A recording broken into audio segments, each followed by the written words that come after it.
Kuvendi i Shqipërisë miratoi me procedurë të përshpejtuar marrëveshjen e EUA-s për $302 milion me Shtetet e Bashkuara të Amerikës, e cila synon modernizimin e forcave të armatosura shqiptare.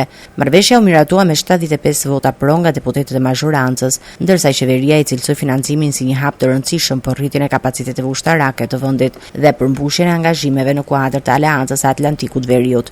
Kreu i grupit parlamentar socialist Auland Balla deklaroi se fondet do të përdoren ekskluzivisht për blerjen e pajisjeve, sistemeve dhe shërbimeve të mbrojtjes, sipas standardeve më të larta të NATO-s.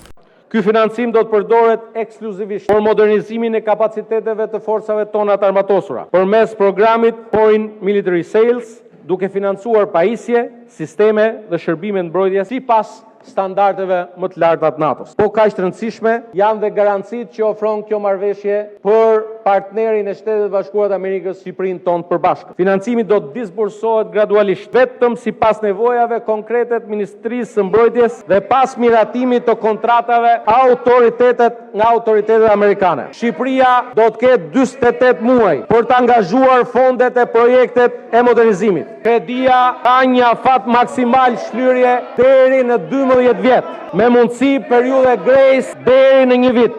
Por opozita, edhe pse e konsideroi të mirëpritur financimin amerikan për mbrojtje, ngriti kritika për mënyrën e miratimit të marrëveshjes. Deputeti demokrat Gansben Bardhi akuzoi mazhorancën për mungesë transparence dhe pretendoi se procedura e ndjekur nuk është në përputhje me kushtetutën. Në këtë kontekst, pa diskutim që marrëveshja €300 milion me Shtetet e Bashkuara të Amerikës për të blerë pajisje ushtarake, të cilën e ripohoj, ne nuk e disponojmë akoma, nuk na është vënë në dispozicion, siç rregullat e funksionimit i parlamenti e diktojnë, absolutisht që është e mirëpritur. Nga ana tjetër, kryeparlamentari Niko Peleshi deklaroi se deputetët kanë të drejtë të njihen me dokumentin edhe në kushtet e deklaratave të konfidencialitetit.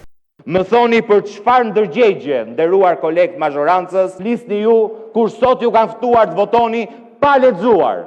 Me çfarë ndërgjegje do të votoni ju pa lexuar, pa ju avënë në dispozicion aktet, pa ju përfillur si deputet të kuvendit. Më thoni për çfarë ndërgjegje jeni betuar ju, nderuar kolegë mazhorancës, ku me ndërgjegje të plot kryeni akte në kundërshtim me kushtetutën e vendit. Kundër procedurës së ndjekur reagoi dhe kryetari i Partisë Demokratike Sali Berisha, i cili tha se opozita e mbështet Tuhan, por nuk do të votojë procedurën që e cilëson antikushtetuese. Pra, ju lutem, lexoni marrëveshjen dhe mos votoni marrëveshjen pa e lexuar, pa e studiuar dhe natyrisht pa u shqyrtuar në komisione. Berisha deklaroi se grupi parlamentar i Partisë Demokratike kishte kërkuar shtyrjen e seancës deri të premten, por kërkesa nuk ishte pranuar. Ai paralajmëroi gjithashtu se opozita do të informojë autoritetet amerikane për mënyrën e miratimit të kësaj marrëveshje. Ish komuniste që ka organizuar protesta të egra kundër antarësimit të Shqipërisë në NATO. Dhe tani, i çekuilibruar totalisht kërkon të dhunoj kushtetutën dhe të paraqitet si flamurtar për plotësimin e fondeve e buxhetit për NATO. E vërteta është që buxheti për NATO sot është 1.3%. Zoti Berisha, a do të merrni pjesë 1.3% në seancën e votimit në orën 15? Ne nuk votojmë në procedura antikushtetuese në mënyrë absolute. Pra deklaroni bojkotin në seancën e orës 15? Ne jemi, edhe njërë, ne jemi pro kredis dhe shpreh mirënjohje, por ne kërkojmë që kjo kredi, kjo procedurë të bëhet në përputhje me kushtetutën dhe jo qëndrimet vullnetin e ligë antikushtetues të Edi Ramës.